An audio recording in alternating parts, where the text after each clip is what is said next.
Good morning everyone. सो आज हम लोग स्टार्ट करेंगे यूनिट 3 जो कि है the sale of goods act 1930। तो लास्ट क्लास तक हमने जितना भी टॉपिक्स कवर किया वो सारा इंक्लूडेड था द इंडियन कॉन्ट्रैक्ट एक्ट 1872 में, और आज हम लोग स्टार्ट करेंगे the sale of goods act 1930। तो जितना भी लॉज है related to sale of goods वो पहले इंक्लूडेड था द इंडियन कॉन्ट्रैक्ट एक्ट में। बाद में वो लॉज को जो रिलेटेड है सेल ऑफ गुड्स से वो उसको सेपरेट किया गया, वहां से अलग किया गया और इसका एक सेपरेट एक्ट बनाया गया जिसका नाम है the sale of goods act 1930। और ये एक्ट फोर्स में आया ऑन 1 जुलाई 1930। और ये एक्ट का जो भी रूल्स एंड रेगुलेशंस है, जो भी लॉज है, वो अप्लाई होता है ऑल ओवर इंडिया, बस एक स्टेट को छोड़कर, वो है जम्मू एंड कश्मीर। और ये सेल ऑफ गुड्स एक्ट क्या इंक्लूड करता है? ये वो सारा चीज इंक्लूड करता है that is related to sale of goods. कैसे सेल करते हैं गुड्स को, क्या रूल्स एंड रेगुलेशंस है सेलिंग प्रोसेस का, राइट्स क्या है सेलर का, बायर का क्या राइट्स है, कब कॉन्ट्रैक्ट वैलिड होगा, कब इनवैलिड होगा, ये सारा ट्रांजैक्शंस इंक्लूड होता है आपका सेल ऑफ गुड्स एक्ट में। और ये गुड्स क्या है? सेल ऑफ गुड्स में जो गुड्स है वो है मूवेबल प्रॉपर्टी, यानी कि वो सारा गुड्स जो मूव करता है वही बस इंक्लूड करता है, वही बस इंक्लूडेड रहता है under the sale of goods act. For example हो गया आपका कार, कैटल, क्रॉप्स, ये मूव कर सकता है, तो ये सारा इंक्लूडेड है आपका इस एक्ट में। इमूवेबल प्रॉपर्टी जो मूव नहीं कर सकता वो प्रॉपर्टी आपका इंक्लूडेड रहता है ट्रांसफर ऑफ प्रॉपर्टी एक्ट 1882 में। और sale of goods act deal करता है मूवेबल प्रॉपर्टी को लेकर।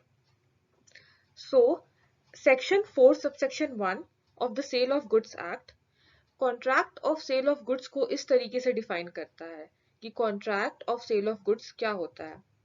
सो contract of sale of goods वो एक ऐसा कॉन्ट्रैक्ट है जहां पे सेलर ट्रांसफर करता है या फिर एग्री करता है ट्रांसफर करने के लिए। ट्रांसफर क्या? Transfer the property in goods to the buyer. ठीक है, सेलर ट्रांसफर करता है the property in goods to the buyer for a price, यानी कि फ्री में नहीं होता है, for a price, for some consideration transfer होता है। और जो कॉन्ट्रैक्ट ऑफ सेल है वो आपका एब्सोल्यूट हो सकता है या फिर कंडीशनल हो सकता है। एब्सोल्यूट का मतलब है जो सेलर है वो बायर को इमीडिएटली सेल करता है और बायर भी इमीडिएटली बाय करता है, इमीडिएटली परफॉर्म होता है ये कॉन्ट्रैक्ट ऑफ सेल, उसको कहा जाता है एब्सोल्यूट। और कंडीशनल वो होता है जो इमीडिएटली परफॉर्म नहीं होता है। क्यों नहीं होता है? क्योंकि उसका कुछ कंडीशन रहता है, वो कंडीशन फुलफिल होने के बाद वो परफॉर्म होता है। फॉर एग्जाम्पल बायर और सेलर के बीच में कॉन्ट्रैक्ट बना और बायर बोला कि मैं आपको गुड्स फ्यूचर में डिलीवर करूंगा, यानी कि कुछ दिन बाद। तो ये क्या हुआ? या कंडीशन है वहां पे, तो ये कंडीशन फुलफिल होगा, उसके बाद ये कॉन्ट्रैक्ट ऑफ सेल है वो परफॉर्म हो जाएगा। तो वही है, एब्सोल्यूट भी हो सकता है, कंडीशनल भी हो सकता है। एब्सोल्यूट यानी कि इमीडिएटली परफॉर्म हो सकता है, और कंडीशनल यानी कि इमीडिएटली नहीं परफॉर्म होगा, वो कंडीशन फुलफिल होने के बाद परफॉर्म होगा। तो यही है contract of sale, may be absolute और कंडीशनल। आगे देखते हैं essential elements of a contract of sale of goods. So क्या क्या एलिमेंट्स है, क्या क्या इंपॉर्टेंट एलिमेंट्स है जो contract of sale of goods में होता है। पहला है टू पार्टीज। सो दो पार्टीज का होना जरूरी है, एक बायर और एक सेलर।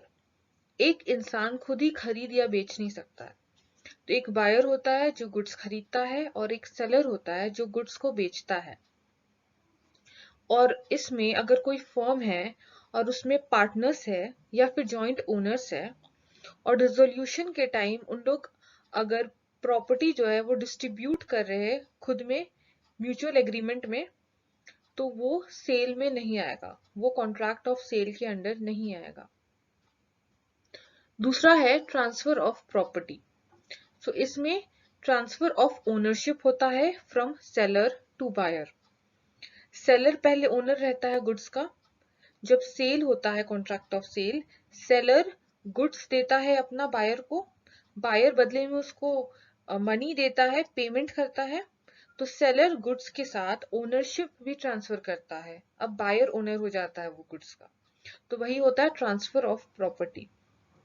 और हमने एक कॉन्ट्रैक्ट देखा था, हम पढ़ चुके हैं वो कॉन्ट्रैक्ट, जिसमें ट्रांसफर ऑफ ओनरशिप नहीं होता है, उसमें सिर्फ ट्रांसफर ऑफ पोजीशन होता है। आई होप आप लोग को याद होगा वो कौन सा कॉन्ट्रैक्ट था। वो था कॉन्ट्रैक्ट ऑफ बेलमेंट, उसमें सिर्फ पोजीशन ट्रांसफर होता है। नेक्स्ट है गुड्स। गुड्स में आपका मूवेबल प्रॉपर्टी आता है, इमूवेबल प्रॉपर्टी नहीं आता है कॉन्ट्रैक्ट ऑफ सेल के अंडर। और मूवेबल प्रॉपर्टी में जो एक्शनेबल क्लेम्स एंड मनी है वो नहीं आता है। ठीक है, एक्शनेबल क्लेम्स क्या होता है? एक्शनेबल क्लेम्स का मतलब होता है अनसिक्योर्ड डेट्स। अनसिक्योर्ड डेट्स क्या होता है? तो हम लोग वो समझने से पहले ये समझते हैं कि सिक्योर्ड डेट्स क्या होता है। सपोज आप लोन लिए बैंक से, बदले में एज अ सिक्योरिटी आप गोल्ड दिए, और आप अपना डेट्स नहीं रीपे कर पाए, डिफॉल्ट हो गया, तो बैंक क्या करेगा? बैंक वो गोल्ड बेच देगा, बदले में उसका जो भी लॉस है वो रिकवर हो जाएगा। ठीक है, उसको कैश मिल जाएगा। तो ये हो गया सिक्योर्ड डेट्स। दूसरा जो अनसिक्योर्ड डेट्स है, जिसको एक्शनेबल क्लेम्स भी कहते हैं, उसका एग्जांपल देखते हैं कि सपोज टेनेंट है, वो पेमेंट नहीं दे रहा है लैंडलॉर्ड को। तो लैंडलॉर्ड क्या करेगा? वो फॉरफिट नहीं कर सकता उसका प्रॉपर्टी को, वो क्या कर सकता है? उसके अगेंस्ट एक्शन ले सकता है, उसके अगेंस्ट केस फाइल कर सकता है। तो वही हो जाता है आपका एक्शनेबल क्लेम्स या फिर अनसिक्योर्ड डेट्स। और नेक्स्ट है मनी। मनी यानी कि लीगल टेंडर। ठीक है, और मनी में ओल्ड कॉइन्स और फॉरेन करेंसी इंक्लूड नहीं होता है, क्योंकि फॉरेन करेंसी और ओल्ड कॉइन्स को कॉन्ट्रैक्ट ऑफ सेल के अंडर आता है उसमें, क्योंकि लोग आजकल ओल्ड कॉइन्स को भी खरीदते हैं और बेचते हैं, तो वो इंक्लूडेड नहीं है। तो गुड्स में मूवेबल प्रॉपर्टी इंक्लूडेड रहता है, और क्या नहीं इंक्लूडेड रहता है? इमूवेबल प्रॉपर्टी इंक्लूडेड नहीं रहता है, एक्शनेबल क्लेम्स इंक्लूडेड नहीं रहता है, और मनी इंक्लूडेड नहीं रहता है।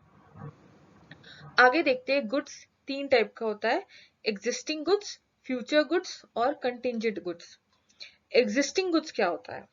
कॉन्ट्रैक्ट ऑफ सेल बनने के टाइम जो गुड्स है, जिस गुड्स के बेसिस पे कॉन्ट्रैक्ट ऑफ सेल हो रहा है, वो गुड्स सेलर के पास रहता है, उस वक्त एग्जिस्ट करता है, वो होता है एग्जिस्टिंग गुड्स। वो तीन टाइप का होता है, specific goods, ascertain goods, uncertain goods. Specific goods होता है जो बायर कॉन्ट्रैक्ट ऑफ सेल के दौरान, बायर जो है वो बता देता है कि उसको कौन सा गुड्स चाहिए, वो स्पेसिफाई कर देता है, डिटेल्ड डिस्क्रिप्शन दे देता है। उसको कौन, अगर फोन लेना है तो कौन सा मॉडल का फोन लेना है वो स्पेसिफाई कर देता है। तो ये होता है स्पेसिफिक गुड्स। नेक्स्ट है असर्टेन गुड्स। ये गुड्स में क्या होता है कि सेलर के पास गुड्स एग्जिस्ट कर रहा होता है उसके गोडाउन में, लेकिन कॉन्ट्रैक्ट ऑफ सेल के टाइम गुड्स स्पेसिफाई नहीं होता है। कॉन्ट्रैक्ट ऑफ सेल हो बन जाता है, उसके बाद गुड्स स्पेसिफाई किया जाता है। और जो सेलर है, सपोज उसके गोडाउन में 100 बेल्स ऑफ कॉटन है, और कॉन्ट्रैक्ट ऑफ सेल हो गया, और उसके बाद ये डिसाइड हुआ कि 50 बेल्स ऑफ कॉटन उसको बेचना है, तो वो जाएगा अपने गोडाउन, 50 बेल्स ऑफ कॉटन वो अलग करेगा, तो वो हो जाएगा असर्टेन्ड गुड्स। बहुत केसेस में होता है कि स्पेसिफिक गुड्स और असर्टेन्ड गुड्स सेम ही होता है, लेकिन बहुत सारे केसेस में नहीं भी होता है। नेक्स्ट है अनअसर्टेन्ड गुड्स। इसमें क्या होता है? इसमें जो बायर है वो प्रॉपरली आइडेंटिफाई या स्पेसिफाई नहीं करता है गुड्स को। सपोज उसको एक पैकेट सॉल्ट चाहिए, वो सेलर को बोलता है उसको एक पैकेट सॉल्ट देने, और सेलर की दुकान में 100 तरीके का सॉल्ट रहता है, 100 पैकेट या 100 टाइप का सॉल्ट रहता है, तो अनअसर्टेन रहता है। सेलर अपने अकॉर्डिंग गुड्स जो है, क्वालिटी जो भी है सॉल्ट का, वो अपने अकॉर्डिंग अलग करेगा, वो 100 पैकेट्स में से अलग करेगा एक पैकेट, तो तब हो जाएगा वो असर्टेन्ड गुड्स। ठीक है, और फिर वो जाके बायर को देगा। तो ये होता है अनअसर्टेन्ड गुड्स, जिसमें सेलर को पता नहीं रहता है कि क्या क्वालिटी है, किस टाइप का गुड्स देना है, क्या किस टाइप का सॉल्ट देना है उसको, लेकिन वो खुद ही, उसके पास ये ऑप्शन रहता है डिसाइड करने का। और ये कॉन्ट्रैक्ट ऑफ सेल होने के बाद होता है, उससे पहले वो अनअसर्टेन रहता है, उसके बाद भी अनअसर्टेन रहता है।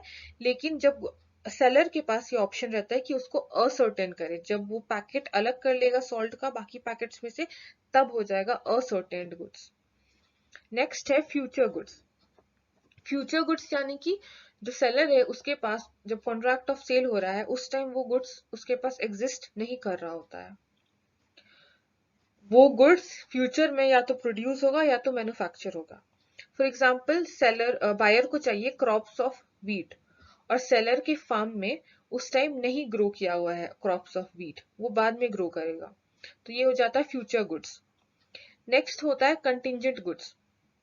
कंटिंजेंट गुड्स हमने पढ़ा है कंटिंजेंट कॉन्ट्रैक्ट के बारे कि समथिंग दैट मे हैपन और मे नॉट हैपन, ठीक है, कोई ऐसा चीज जो हो भी सकता है नहीं भी। तो अगर कॉन्ट्रैक्ट ऑफ सेल बना कि बायर को चाहिए 100 शर्ट्स इंपोर्टेड फ्रॉम जापान, ठीक है, उसको इंपोर्टेड शर्ट्स चाहिए जो कि जापान से आए, तो सेलर जो है वो इस बेसिस पे कॉन्ट्रैक्ट करता है, कंडीशनल कॉन्ट्रैक्ट करता है, ठीक है। कॉन्ट्रैक्ट ऑफ सेल हमने पहले स्लाइड में पढ़ा था, कंडीशनल और एब्सोल्यूट। तो यहाँ पे ये कंडीशन रहता है कि वो इम्पोर्टेड जो गुड्स है वो अगर शिप में वो सेफली आ गया और टाइम पे आ गया तो वो डिलीवर कर देगा वो गुड्स बायर को, तो ये हो जाता है कंटिंजेंट गुड्स। नेक्स्ट है कंसिडरेशन या फिर प्राइस। तो कॉन्ट्रैक्ट ऑफ सेल में कंसिडरेशन इंपॉर्टेंट होता है, यानी कि फ्री में कॉन्ट्रैक्ट ऑफ सेल नहीं होता है।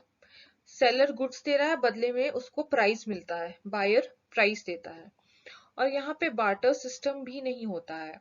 ऐसा नहीं हो रहा है कि सेलर 100 केजी व्हीट दिया बदले में बायर उसको अपना कैटल दिया, या इस टाइप का बार्टर सिस्टम नहीं होता है गुड्स के एक्सचेंज में गुड्स।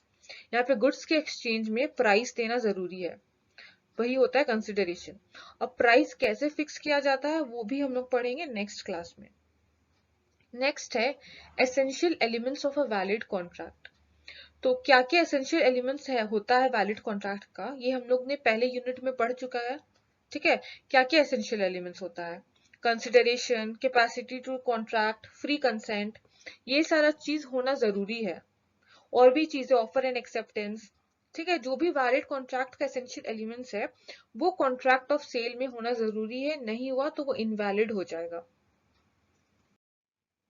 आज के लिए इतना ही। आई होप आप लोगों को क्लियर हो गया होगा इतना तक। नेक्स्ट क्लास में भी हम लोग कंटिन्यू करेंगे सेल ऑफ गुड्स, और नोट्स आप लोग को सेंड कर दिया जाएगा। नोट्स रीड करिएगा, तब और बेटर अंडरस्टैंडिंग होगा टॉपिक का। So thank you everyone, have a nice day.